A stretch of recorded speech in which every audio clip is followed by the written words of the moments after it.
अस्सलाम वालेकुम। आज हम अभी इस टॉपिक हम करेंगे फोर्स डायग्राम। ये चैप्टर नंबर 4 है हमारे पास और ये पेज नंबर है 100। Force diagram. फोर्स डायग्राम पहले हम इसके नाम से देखते हैं। फोर्स डायग्राम क्या होता है। कोई भी फोर्स जब हम किसी भी ऑब्जेक्ट पे अप्लाई करते हैं उसे हम कह देंगे कि ये फोर्स डायग्राम है। ठीक है, पहले हम स्टडी करते हैं।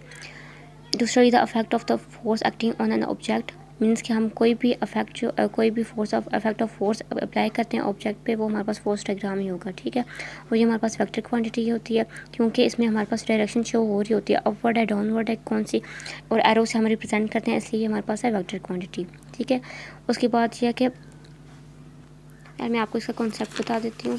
सपोज़ करें अभी हमारे पास डायग्राम है, ये हमारे पास टेबल है, उसके ऊपर एक बुक रखी हुई है। अब बुक जहाँ पे हमने रखी हुई है ये मूव नहीं कर रही। अब जो इसकी जो हमारे पास बुक का वेट है वो उसको डाउनवर्ड मूव करवा रहा है। ठीक है, लेकिन जो हमारे पास टेबल है ये इसको अपवर्ड मूव करवा रही है, मीन्स कि नॉर्मल फोर्स की जो है वो अपवर्ड जा रही है। ठीक है, ये दोनों अगर हम सपोज़ करें कि हम इसमें फ्री बॉडी डायग्राम बनाते हैं तो उसमें हम टेबल को हटा देते हैं। जस्ट हम बता रहे हैं कि किसका सेंटर है, मीन्स कि जो बुक का सेंटर है वो हमने ब्लैक डॉट से रिप्रेजेंट कर दिया है। ये हमारे पास बुक का सेंटर है, तो ये जो वेट आ रहा है ये बुक का वेट आ रहा है। ठीक है, मीन्स कि फोर्स ये ग्रेविटी आ रहा है, और ये जो फोर्स आ रही है ये हमारे पास अपवर्ड फोर्स, मीन्स जो हमने टेबल पे बुक रखी थी उसको अपवर्ड मूव करवा रही थी। तो ये हमारे पास नॉर्मल फोर्स है। दोनों आपस में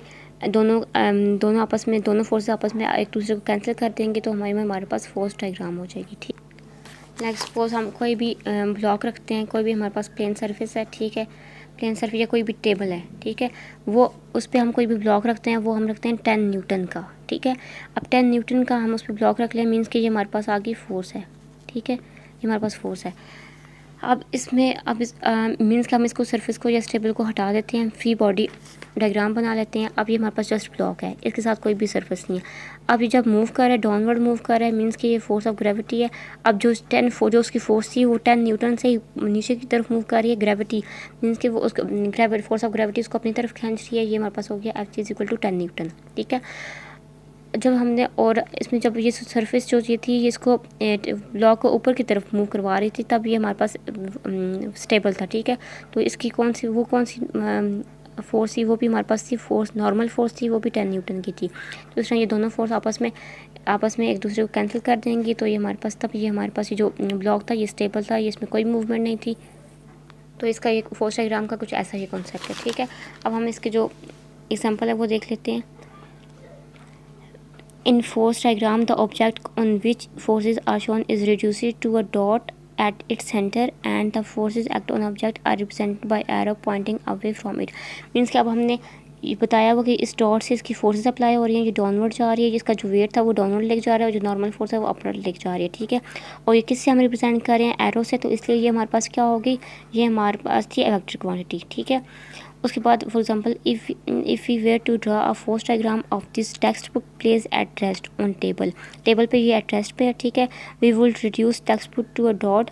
अब इस पर हम एक डॉट लगाते हैं उसके सेंटर में। ठीक है, and draw 2 arrows representing force acting on it.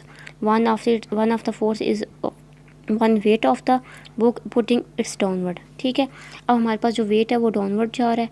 The other force is the normal force है due to the bench pushing the book upward. दूसरा ये हमारे पास जो बेंच है ये उसको अपवर्ड पुश कर रहा है, तो ये हमारे पास होगी सेकंड फोर्स होगी। ठीक है, the force are equal and opposite. ये दोनों फोर्स इक्वल हैं, ये भी हमारे पास वैसे ही जा रही है और ये भी वैसे ही अपवर्ड जा रही है, तो दोनों इक्वल हैं, तो उसको हम और हैं भी opposite. That is the magnitude of the gravitational force is equal to the balance force.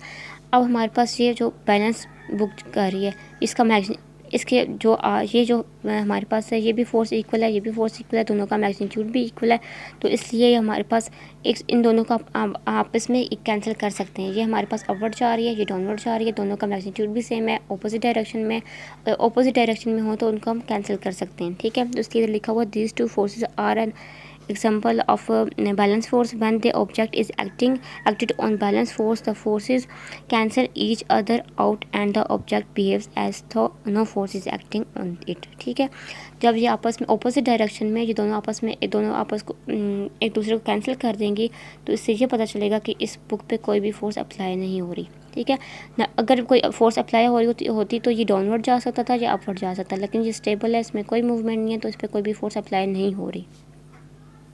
तो इस तरह ये बुक बैलेंस हो रही है। इसमें अपवर्ड फोर्स भी है,